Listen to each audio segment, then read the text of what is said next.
Back with more of our TYTSports top 10 defensive midfielders.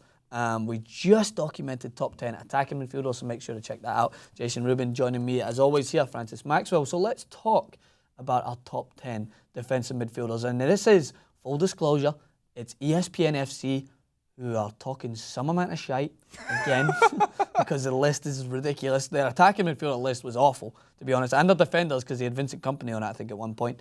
But let's take a look at the defensive midfielder list, and let's note some of these are not actual defensive midfielders. I think they just needed to make up the list. In all fairness, this list is a little bit better than... Yeah, it's better in terms of documenting good midfielders. I just made the argument before, and many people might disagree because they'll base it off of FIFA. Many people in general would believe that Paul Pogba is a defensive midfielder. The guy's got 8 goals and several assists this season. You can't base it on that either, but I am talking about Juventus. I will reiterate what I said on the clips. I don't want people to be like, oh, he's defensive. Well, if he's defensive, then what is Pirlo then? Because he's a defensive midfielder that basically starts in front of the back four to pick up the ball. What is Marquisio and Vidal? They're box-to-box. Pogba is box-to-box as well. He's not a defensive midfielder. The best defensive midfielder in the world doing just his job at being a defensive midfielder is Nemanja Matic. Actually, God damn it, I was so prepared to do that. All right, well, tell me what you think. Why? Well, first of all, he plays physical, which I love. Yeah. It's one of those things that, especially in the Premier League, which we don't see nearly as much as we do in the Serie A, in the Bundesliga, and, I mean, La Liga plays a different...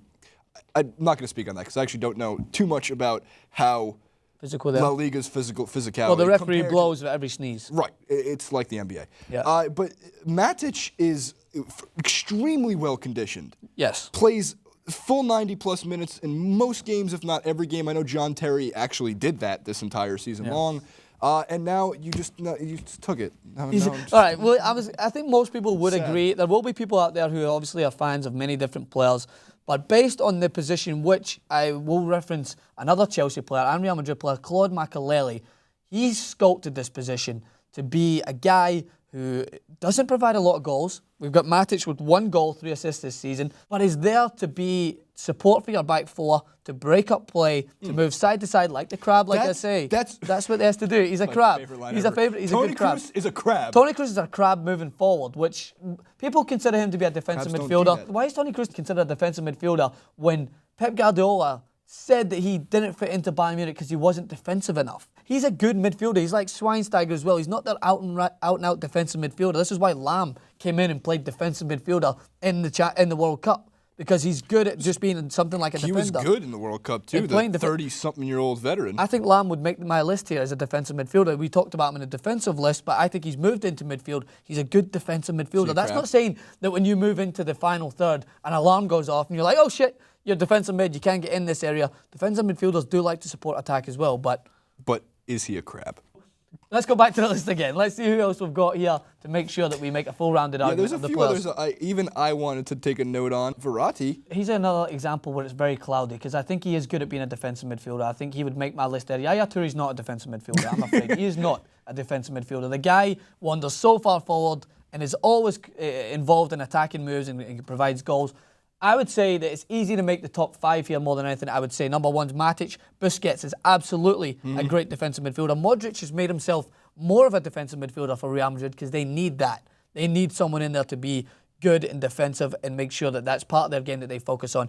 I think Vidal could be considered more of a defensive midfielder than anyone else, but again, with Pirlo in there, why is Pirlo not in that list? Because he's a just because he doesn't always Pirlo just defend. Plays behind, as you mentioned, totally, I'm stealing your lines, but he plays behind Pogba, so he has to be, if you're looking at it, the who plays where, then technically defensive midfielder. Yeah, and so just to maybe give you some examples of who is defensive midfielders throughout the world right now that I don't think should be on the list, but just so you know what we're talking about, like Carrick, he's not always, when he plays for Manchester United, you see the difference because he helps them get structure, he helps them with to basically move forward without worrying about being counter-attacked in that hole. I think that Coquelin has made a good job of it for Arsenal. He's moved into that role. So, but I think to put some of these guys in here, like your Krooses, like Paul Pogba, is just crazy to me because I'm not...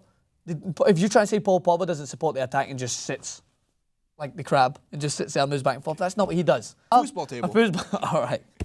That's a good call, actually. So the best defensive midfielder could probably just have a stick on him each side and just move side to side. Actually, if you watch Tactics and you watch Francis Maxwell, you would know that you're not supposed to be totally lined up in a straight line. No. You're supposed to be able to give them, you're supposed to give them depth in possession. You're supposed to be Probably a lot of, so when someone gets it wide, they have to drop it back. They always need to be one of the options. All right, so in retrospect, it is a hard thing to do, is to differentiate between attacking midfielders when you've got those guys that are centre midfielders who move back to back, box to box. But for me, Matic is the number one.